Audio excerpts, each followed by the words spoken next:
આપ સૌ જાણો છો કે આજે સવારે જે દિવ્ય ભાસ્કર ન્યૂઝમાં છાપવામાં આવ્યું છે કે ગોંડલ તાલુકાના અંદર નકલી તાલુકા પંચાયત કચેરી અમલમાં છે.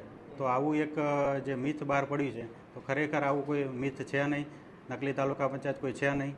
બીજી જો વાત કરીએ તો ત્રાડા ગામે જે હરાજીના પ્લોટ અંતર્ગત જે આપણે કહ્યું છે કે કૌભાંડ આચર્યું છે, તો એના અંદર તાલુકા પંચાયતનો જે કંઈ બી રોલ હશે એના તપાસ હેઠળ છે.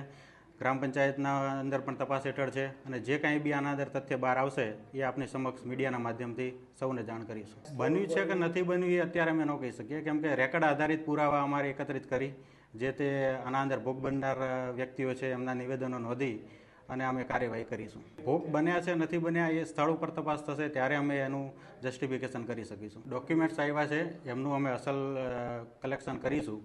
એના અંદર જે કંઈ બી અધિકારીઓની સાઇન છે, સરપંચની સાઇન છે, એ બધાના અમે ક્રોસ ટેલી કરી અને એના અસલ ડોક્યુમેન્ટ્સ મેળવી અને કાર્યવાહી હેઠળ.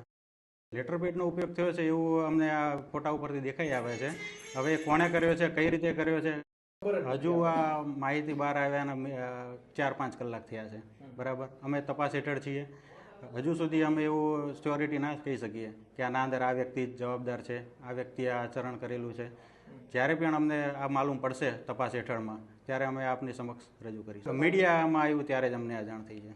તપાસ ટૂંક સમયમાં વિધિન વીકમાં તપાસ આખી પૂરી કરવામાં આવશે અને જે કોઈ બી આના અંદર દોષિત હશે એની સામે ટૂંક જ સમયના અંદર પગલાં લેવાની કાર્યવાહી પણ હાથ ધરવામાં આવશે. અત્યારે વાતચીત અમે આજે તાલુકા પંચાયતની સામાન્ય સભામાં હતા, જેથી કરીને અમને સમય નથી મળી શકે બધાની સાથે ચર્ચા કરવાનો, પણ હવે અમે ટૂંક જ સમયમાં ચાલુ કરીએ છીએ એ પ્રથા અને બધાને 1 by 1 ઇન્વેસ્ટિગેશનના ભાગરૂપે એમના નિવેદનો નોંધી અને જે કોઈ બી આના અંદર દોષિત હશે એમના વિરુદ્ધ કાર્યવાહી કરવા માટે.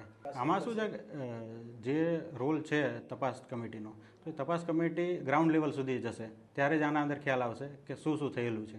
અત્યારે આપણે વાત કરીએ તો એનાથી કોઈ નક્કી નહીં થઈ શકે કે આના અંદર શું મેટર છે, એના અંદર કોણ કોણ ભોગ બન્યા છે કે કોણ કોણ આના અંદર સમાવિષ્ટ છે. એ બધી જે હકીકત હશે તપાસના અંતે જ માલુમ પડશે. એ સ્વાભાવિક રીતે દેખાઈ આવે છે કે આ બોગસ ડુપ્લિકેટ ડોક્યુમેન્ટ્સ ઊભા કરવાનો કોઈએ પ્રયાસ કર્યો છે, તો અમે એની તપાસમાં જ છીએ. જ્યાં સુધી અમે ગ્રાઉન્ડ લેવલ સુધીનો રિપોર્ટ નહીં કલેક્શન કરીએ ત્યાર સુધી અમે પૂરી ડિટેલમાં તમને માહિતી નહીં આપી શકીએ. આટલા લાભાર્થી છે, કોણ છે, શું છે.